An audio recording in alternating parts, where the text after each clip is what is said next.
Bienvenidos y bienvenidas. Yo creo que es un día especial. Como ustedes pueden ver, tenemos ahí un cartel que habla de ¿qué? Los 500 años de la Reforma Protestante.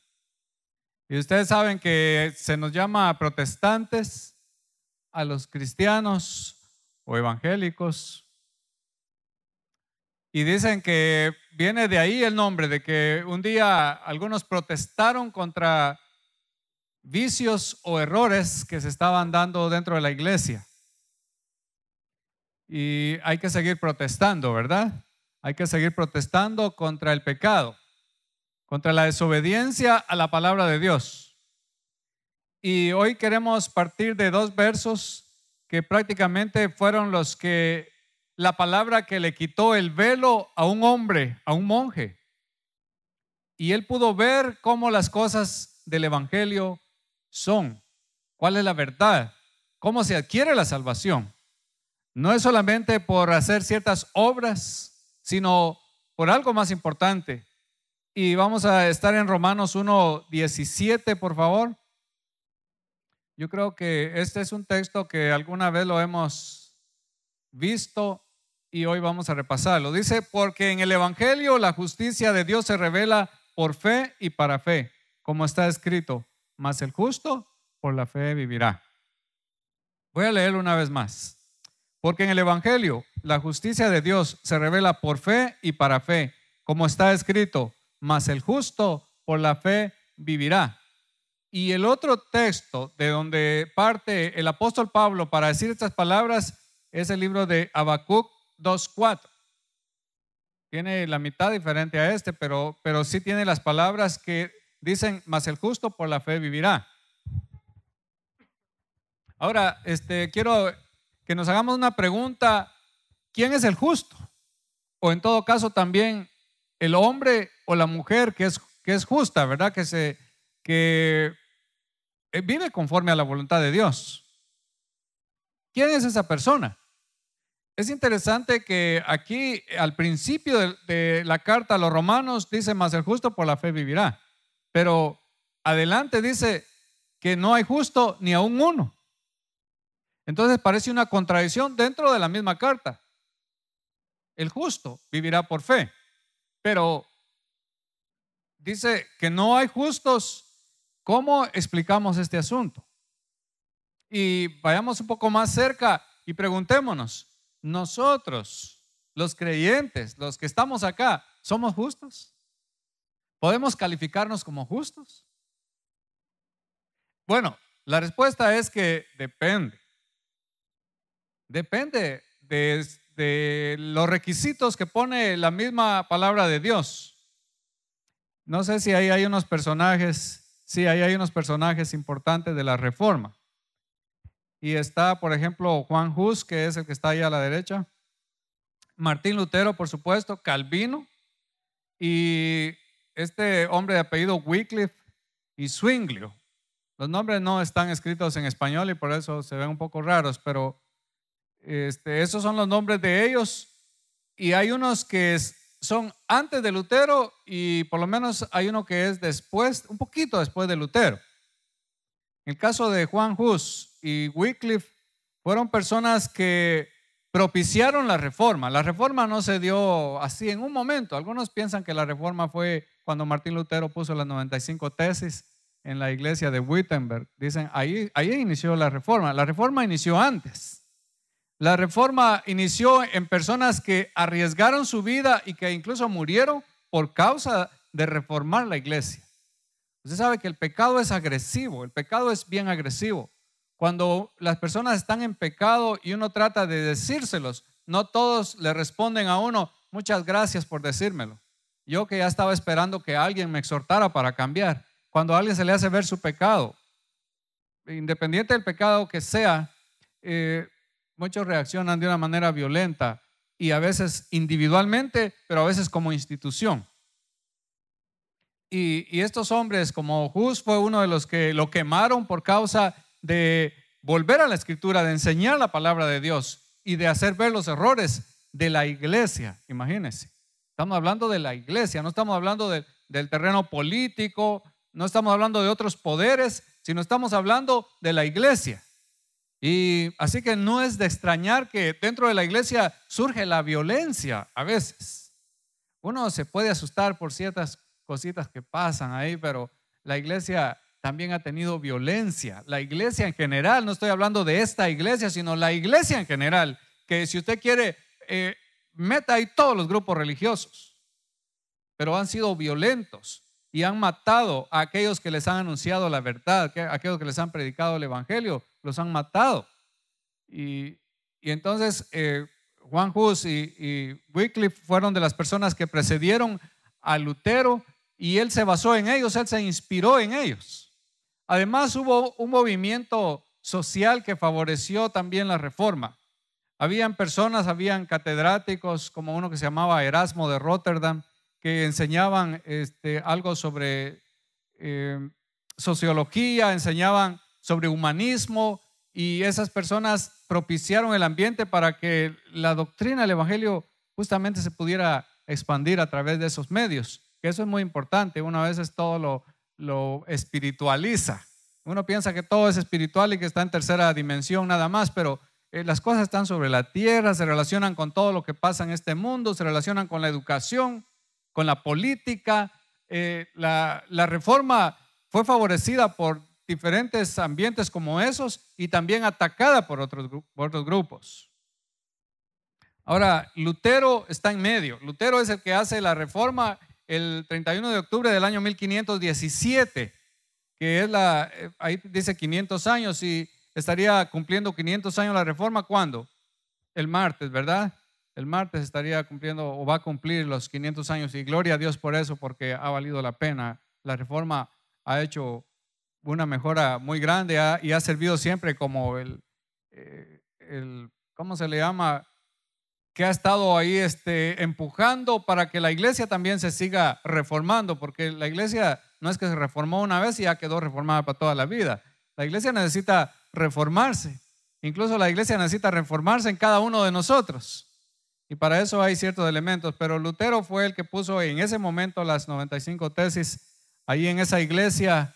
Y de ahí es que se parte para contar los 500 años.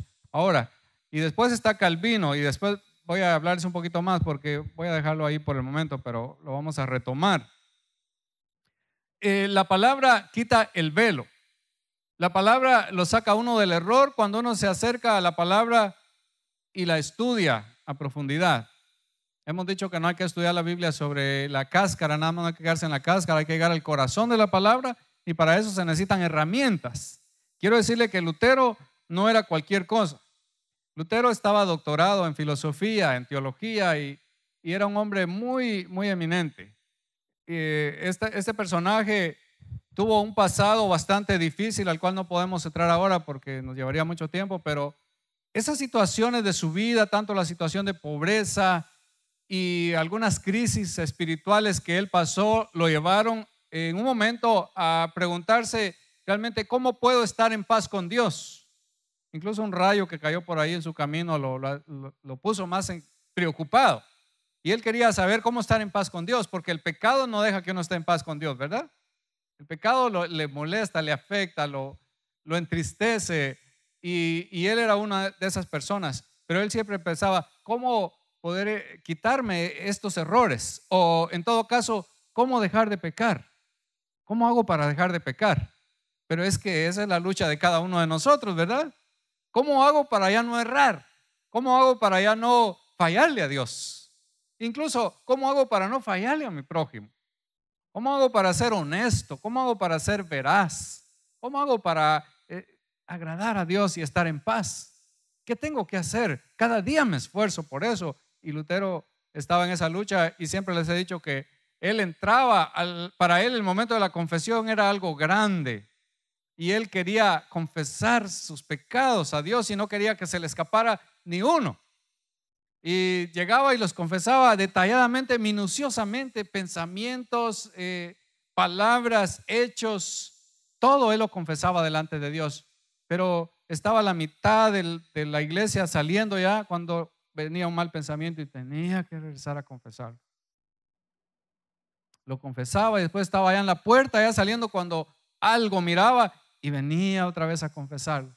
Total, nunca terminaba de confesarse y nunca terminaba de pecar. Esa es una realidad, ¿verdad? Pobre Lutero, ese Lutero sí que le iba mal con lo del pecado, ¿verdad? En cambio a nosotros también. Y bueno, era la situación de él, pero es que la misma iglesia le había enseñado que somos malos y que una manera de quitarnos los pecados es pagando. Y la iglesia o la gente ignorante, porque era ignorante, ellos se creían esas cosas y estaban dando dinero para pagar por sus pecados. Pero aunque él daba dinero, siempre seguía en la misma condición. Y él decía, no, esta cosa no se resuelve así. ¿Cuál es la solución? Y estaba en esa lucha. Él trataba de aliviar su conciencia, porque si de algo él habló fue de la mente y de la conciencia, y él trataba de aliviarla y hacía muchas cosas. Entre ellas le dijeron, ¿sabes qué? Sus consejeros espirituales le dijeron, si te sientes mal, pues haz esto, y le daban un consejo y dice, no me funcionó, entonces haz otra cosa, tratando de que haciendo el bien él venciera ese problema. Y estudió, se graduó y se puso a dar clases de teología, y él se deleitaba dando sus clases de teología, pero siempre estaba en la misma situación. ¿Cuál es la solución entonces? Es que en una palabra, el problema es que el ser humano, por mucho que se cuide, no va a ser perfecto. Oiga bien esto, porque esto es un punto de partida para la doctrina cristiana. Por mucho que se esfuerce y por ayunos y vigilias y obras y todo lo que haga, nunca va a ser perfecto sobre esta tierra. Nunca va a ser totalmente justo por sí mismo, por sus propios esfuerzos, ni antes de creer, ni después de creer. Entonces, él en ese afán siguió estudiando y se metió en la palabra, que eso fue lo que le ayudó, porque a la gente no le daban la palabra, y no hay cosa más dura que a uno no le den el acceso a la palabra de Dios. Y nosotros tenemos el acceso a la palabra. Si no la estudiamos, eso ya es asunto nuestro, pero la tenemos. Pero en ese tiempo no la tenía el pueblo. Y lo que les hablaban no era tanto de la palabra de Dios, les hablaban de filosofía, porque lo que más estudiaban los clérigos era la filosofía, y de eso les hablaban. Y además les hablaban en un idioma que no era el de ellos, en latín. Y además el que hablaba se ponía de espalda hacia la congregación. O sea, una serie de barreras, ¿se imagina? ¿Cómo el pueblo iba a entender? De la gente ignorante de todas esas cosas, pues con ellos podían hacer lo que quisieran. Y no hay peor cosa que un líder religioso haga, sino que le impida a la gente estudiar. Oiga bien, que le impida estudiar. Estamos llamados a estudiar. La Biblia nos exhorta a estudiar. La Biblia dice, léanlo todo y retengan lo bueno. Hay que leer, hay que leer de todo lo que se le ponga a la mano, léalo. Claro, lea lo más importante, lo que usted considera que realmente es lo que más no se va a poner a leer ahí libros de esos libros que están por montones ahí en las tiendas, en las librerías, que escriben pura cosa vana, porque lo que escriben son de Harry Potter y de todas esas cositas, y la gente está embelesada. Yo conocí a una señora que se pasaba leyendo toda la noche, ni siquiera se dormía en su cama, se sentaba en una silla donde medio se recostaba, se dormía un ratito y seguía leyendo esas cosas. Pobre señora, yo me compadecía tremendamente de ella, porque leen basura. Pero hay que leer toda aquella cosa que sea edificante. Eso sí, vale la pena. ¿Cuántos lectores hay acá? Estamos en la reforma, y para reformarnos y ayudar a que otros se reformen, tenemos que leer. ¿Cuántos lectores hay? No les digo que levanten la mano, porque todos la van a levantar. Entonces, ¿para qué, verdad? Pero imagínense, Lutero vivió, hizo la reforma ¿hace cuánto tiempo? 500 años. Él estaba preocupado porque la gente leyera, porque la gente no leía. De hecho, cuando él escribió las primeras cosas, hubo gente que empezó a leer, pero era la gente de la nobleza, la gente que tenía más posibilidades, ellos sí sabían leer y además eran hombres la mayoría, ellos estaban leyendo y empapándose de la reforma. Las mujeres casi no sabían.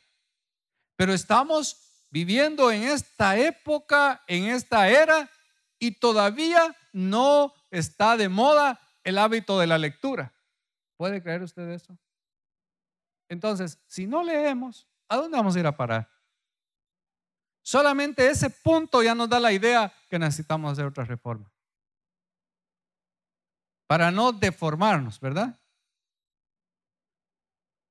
Bueno, y él siguió estudiando hasta que va y se encuentra con esta palabra, donde dice, mas el justo por la fe vivirá. Y usted dirá, ¿y qué gran cosa hay ahí?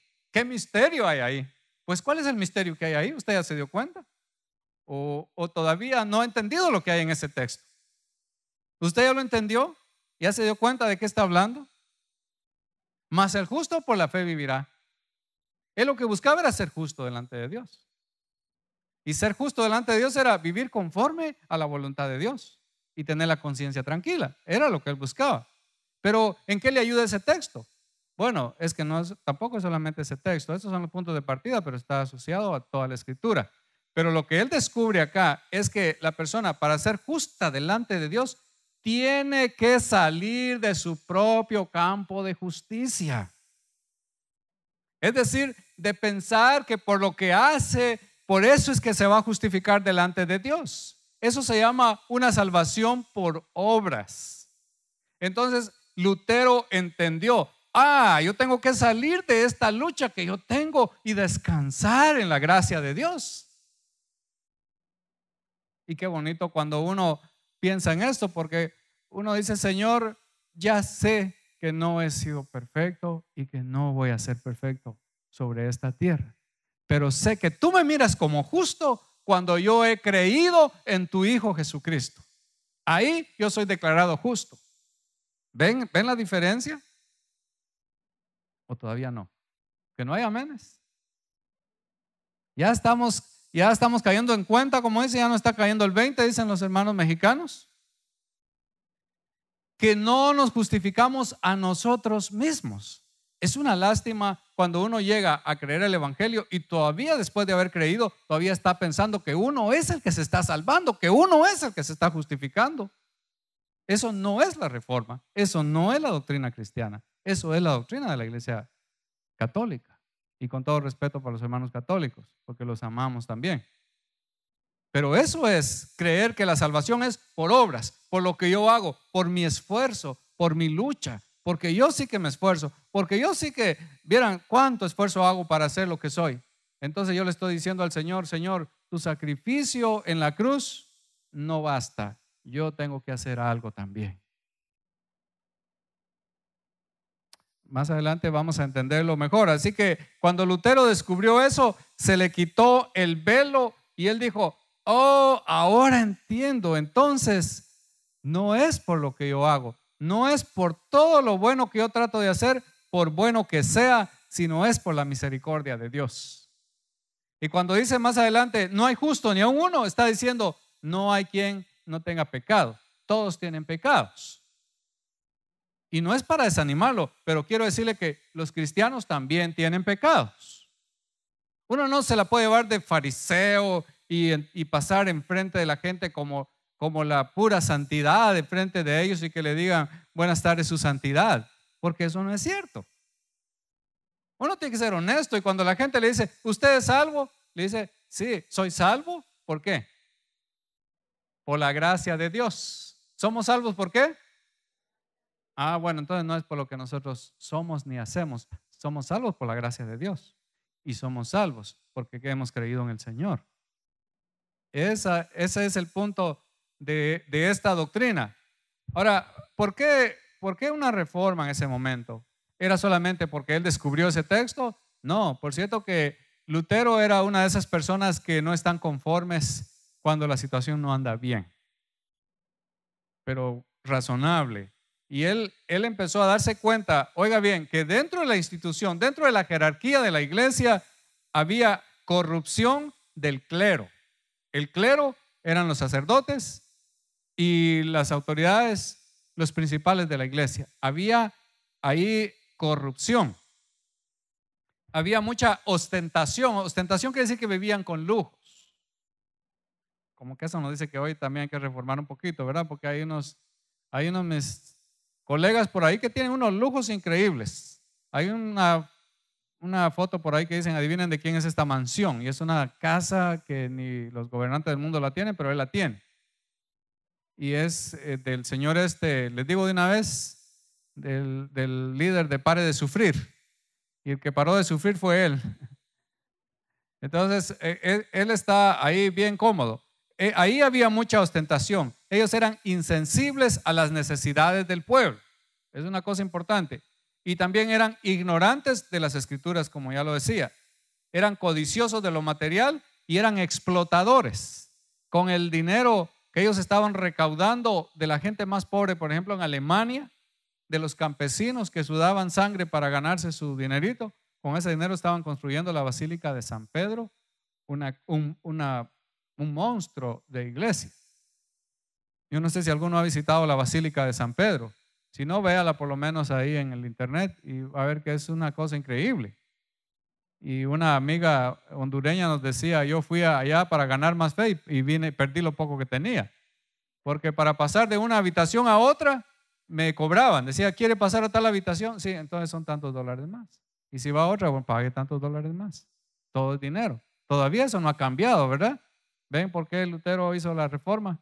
Y en ese tiempo hicieron la basílica con ese dinero de la pobre gente.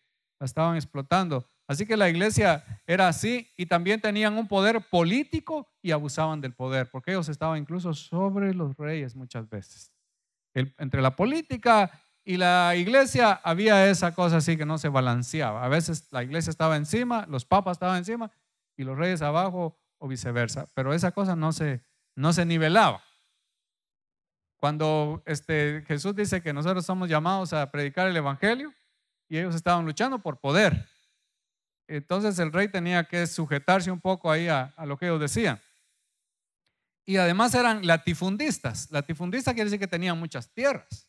Las mejores tierras las tenía la iglesia. Tenía mucha riqueza. Es otro error. Y también estaban haciendo muchas cosas, cometiendo muchos pecados de inmoralidad, mucho adulterio. Bueno, tal vez era adulterio, sí, porque habían unos que estaban en el poder. No eran sacerdotes, pero tenían control y ellos cometían adulterio. Pero otros cometían, en el caso de los sacerdotes, muchas fornicaciones. Hasta sacaron un chiste por ahí de una monja que apareció embarazada. Y cuando le vieron el estomaguito que se estaba haciendo una bolita, le dijeron, avispa, y dijo, no, el obispo. Pero de esos casos, abortos y todo eso, hay muchos casos. Usted puede leer la historia y se va a enterar de cosas increíbles. Ahora entonces, ahí es donde Lutero se incomoda y empieza un proceso de purificación de la iglesia, solo. Bueno, solo enfrentando a la iglesia, pero había gente alrededor de él, pero cuando tenía que comparecer, él iba solo. ¿Se imagina una personita, un monje contra toda la institución de la iglesia? Y es que la cosa está que uno a veces dice, bueno, si la mayoría dice eso, tienen la razón. Porque no puede ser que uno esté equivocado. O que todos estén equivocados y que uno tenga la razón. Entonces, si la mayoría lo dice, hay que ir con la mayoría. A donde va Vicente, y ahí va toda la gente, ¿verdad? Aquella persona que se inquieta y que es celosa de la palabra de Dios, empieza a descubrir cosas como esas. Y fue lo que hizo él. Y entonces cuando él se dio cuenta de los errores de la iglesia en todos los temas de la moral, pero también de que estaban vendiendo la salvación con las famosas indulgencias, porque eso lo habían vuelto como un negocio, vender los favores para la salvación, los sacramentos y toda esa cosa significaba dinero. Entonces él viene y hace este planteamiento de reformar la iglesia.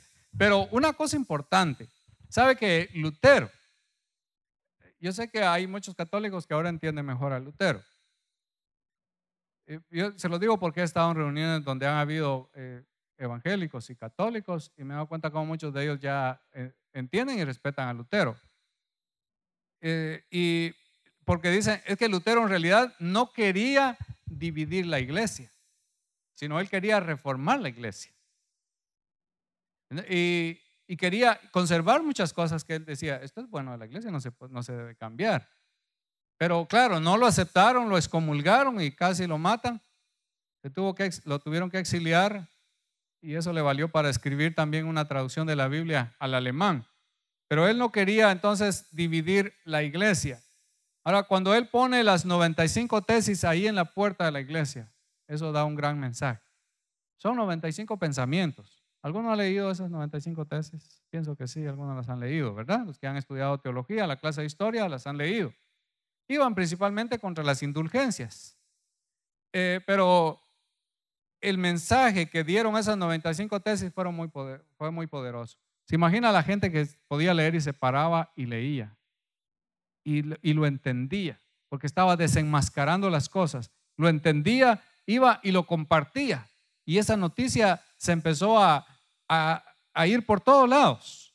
La imprenta que iniciaba en ese momento favoreció para que todos los escritos de Lutero también se extendieran, se expandieran y la gente los leyera. Y la gente empezó a tomar conciencia y se empezaron a unir muchos, principalmente gente intelectual. Eso es importante saberlo. Gente intelectual lo entendió, los pobres tal vez no lo entendían, pero de alguna manera después se enteraron también y también hubo una buena parte de pobres que lo entendieron y se unieron. Pero siempre estaba la lucha, el pleito. Hubieron unas guerras ahí que hasta les llamaron guerras santas, porque estaban defendiendo, según ellos, tanto uno como otro defendían la verdad del evangelio.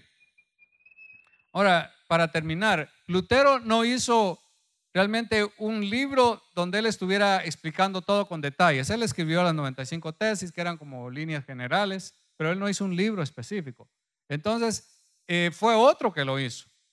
Y ese está más cerca de nosotros, lo hemos leído un poco más. Tal vez no se ha dado cuenta, pero usted lo ha leído. Se llama Juan Calvino, John Calvin. Este hombre era un francés y muy intelectual, que escribió el primer documento que se lo mandaba a un rey, donde era una carta bastante amplia y que después en un proceso le fue agregando, fue detallando más las doctrinas y se hizo un libro de doctrina bien grande. Ahora lo tenemos en un libro que es más o menos del tamaño de la Biblia, pero lo que tiene es pura cita bíblica, o sea, está explicando cada doctrina con muchas citas bíblicas. Y se llama La Institución de Juan Calvino. Yo no sé si ustedes han visto esos libros, pero si usted no los tiene y los puede comprar, cómprelos. Incluso creo que están gratis. Online usted los puede leer. La Institución de Juan Calvino, porque ahí usted va a conocer la doctrina, la nueva doctrina de la iglesia, que está basada en la Escritura y que ha ayudado a que muchos se les siga quitando esa venda de los ojos. Un resumen de esa doctrina está en estas líneas, en estas palabras. Están lo que se llaman las 5 solas. Las 5 solas son muy populares para la iglesia reformada, porque estamos hablando de la iglesia reformada. No estamos hablando de otra iglesia, sino de la iglesia reformada, y la presbiteriana es reformada. Estamos basados en la doctrina de Calvino, que es la doctrina que originó todas las iglesias cristianas. Para que usted lo sepa, porque a veces decimos, no, yo mejor me voy allá porque ya piensan de otra manera. Quiero decirle que toda iglesia protestante o cristiana o evangélica se basa, aunque sea en un poquito de la doctrina de Calvino, no se basa en otra cosa. Y nosotros a veces, algunos se quieren ir por allá porque dicen, es que yo quiero ir a buscar allá otra verdad. Está dejando lo que tiene más completo acá por una migaja. Disculpe que se lo diga así, pero es que aquí tenemos la base doctrinal del evangelio, de la iglesia evangélica. Aquí está. No sé si todos lo sabían, pero usted está en el punto correcto. Usted está acá donde tiene que estar. Ya si usted se quiere ir por allá y buscar otras cosas, pues ya es asunto suyo, pero aquí lo tiene. Aquí está todo. Por eso es que es una iglesia que le gusta promover el estudio, promover la educación. Y las 5 solas son, primero, sola escritura. O sea, la palabra de Dios es la máxima autoridad en materia de fe y de práctica. La máxima autoridad. ¿Cuál es? ¿Qué es? La Biblia. La Biblia. Así que si uno no tiene el conocimiento bíblico, ahí está fallando en la primera, ¿verdad? Ahora pregúntese usted, ¿cuánto leo la Biblia? ¿Cuánto sé de la Biblia? Si no le está fallando a la primera, eh, dice que es la máxima autoridad y nada que contradiga la revelación de Dios puede regular la vida del creyente. Nada que esté fuera de la palabra de Dios. Si usted va a decir algo, hable conforme a la palabra, es lo que dice en la misma Biblia. Hable conforme a la Escritura. Luego está la otra sola, que es solo Cristo. La salvación se encuentra solo en Cristo, excluyendo todo otro camino. Que quede claro, no hay otro medio de salvación. ¿Qué dijeron los apóstoles? Porque no hay otro nombre bajo el cielo dado a los hombres en que podamos ser salvos. No hay otro nombre. ¿Quién más ha dado su vida por usted? ¿Quién más ha muerto en una cruz? ¿A quién más ha enviado el Padre para que venga a salvar a la humanidad? Solamente Cristo. Por eso es que es solamente por Cristo. No hay otra ayudita por ahí. Y la sola gracia. La sola gracia significa que la salvación es un don, que quiere decir regalo de Dios. ¿Cuánto cuesta? Gratis. Señor, ¿tengo que pagar algo por mi salvación? Y él me dice, no tienes que pagar nada. ¿Nada? No, nada. No me cuesta nada, no te cuesta nada. Pero entonces, ¿qué tengo que hacer? Como les contaba de aquel que fue a la iglesia y dijo, yo quiero ir ahí para saber cómo se gana la salvación. Y oyó al predicador que habló de la salvación por gracia. Y dijo, no me parece que sea tan simple. Y se fue. Es que le queremos ayudar a Dios a veces, ¿verdad? Pero la salvación es por gracia, por fe, por la fe que Él mismo nos regala. Y hay muchas citas bíblicas. Luego, la sola fe, que es lo que ya estamos mencionando, que la salvación la recibimos por fe. Pero oiga bien, y que le quede claro esto, por favor, que le quede muy claro, porque a veces nos peleamos con la gente. Pero usted, ¿por qué no cree? Pero mire, yo le tengo 20 años de estarle hablando a esta persona y no cree. Ahora, ¿por qué no cree? Se lo dejo claro. Porque Dios todavía no ha despertado la fe en esa persona. No ha sido la voluntad soberana de Dios. Todavía no ha sido su voluntad. Mi suegra evangelizó a una señora por toda su vida y no creyó la señora. Pero un día estaba ya para irse a este mundo, grave, en una cama, y la mandó llamar. Y llegó mi suegra y le dijo, aquí estoy, doña fulana, ¿para qué me llamó? Y le dijo, es que ahora yo creo en el Señor. Y ya para morirse, ¿se imagina? Dios despierta la fe en el corazón. No soy yo. No me tengo que desesperar porque le hablo a una persona y no cree. No soy yo, es la palabra de Dios. Cada vez que se predica la palabra, se despierta esa fe en alguna persona de acuerdo a la voluntad de Dios. Esa es la sola fe. Y por último, solo a Dios la gloria. No nos atribuimos alabanza, ni gloria, ni nada de eso. Por eso en una clase de liturgia que damos acá en la iglesia, le decimos, nosotros no somos los que tratamos de atraer la atención de la gente hacia nosotros. Es triste cuando dice, es que a mí me encanta ese predicador, tan guapo que es. Sí, yo he escuchado gente que dice, yo voy a ir a escuchar porque tan guapo ese predicador. Y peor si ponen la carota, el predicador, hay un gran anuncio ahí en las esquinas de todo eso.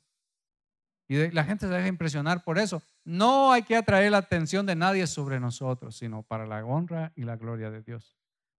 Por eso fue que un día decidieron que los sacerdotes tenían que vestir con toga y de negro. ¿A quién le llama la atención ver a un hombre vestido de negro con una toga, verdad? Y eso fue lo que decían, dice, para que se le dé solamente a Dios la gloria. Pero qué bonito siente uno cuando vienen y lo abrazan, le dicen, mire, usted sí que hace bien las cosas, y uno se hincha, ¿verdad? Eso es peligroso. Pero cuando uno siente más responsabilidad, dice, me dijeron eso, Señor, y yo que consideraba que realmente necesito mucho más. Yo solamente soy el canal que tú estás utilizando. Y cuando dejamos que Dios haga eso, las cosas empiezan a mejorar. ¿Sabe que cuando uno se para en el púlpito, como alguien dijo, Tú piensas allá arriba en Dios, que viene acá y que de tu corazón y de tu boca va hacia el pueblo. Tú solamente eres el instrumento. Pero si te jactas, al Señor no le cuesta quitarte y poner a otro o a otra. Entonces solamente a Dios la gloria. Solamente Él merece la alabanza. Y nos preguntamos, alguien dijo, la reforma del siglo XVI fue una batalla que cada generación ha sido llamada a luchar, porque cada generación está compuesta de pecadores que buscan robarle la gloria a Dios. No queremos eso. Hasta que Jesucristo regrese, la iglesia siempre deberá luchar por someterse a la palabra de Dios y ser reformada por esa palabra. Iglesia reformada, siempre reformándose. Nadie puede decir, oh, no, aquí no cambia nada, aquí todo se va a quedar así porque así ha sido desde la eternidad pasada y así será hasta la eternidad futura. No, todo lo humano tiene que cambiar, tiene que mejorar y ajustarse más a la voluntad de Dios. Y según Lutero, cada uno de ustedes tiene un papel importante en la iglesia, son reyes y sacerdotes. Son reyes y sacerdotes, es decir, ustedes tienen un ministerio también en sus manos para cumplir. Eso lo dijo el apóstol Pedro y lo dice también en Hebreos. Ustedes tienen un ministerio de parte de Dios. Una iglesia reformada es la iglesia que da participación al pueblo. El pueblo participa. Y ahora les explico por qué tenemos 2 púlpitos. Es por eso. Porque en uno está la predicación y en otro se expresa al pueblo también. O sea, ese es el sentido de los 2 púlpitos. Lo cual no quiere decir que esto sea una regla que por fuerza tiene que mantenerse así. Si algunos tienen solo un púlpito, no hay problema, pero que el pueblo siga participando. Pero eso sí, el pueblo que vive conforme a la voluntad de Dios, eso sí es importante. Que Dios nos siga bendiciendo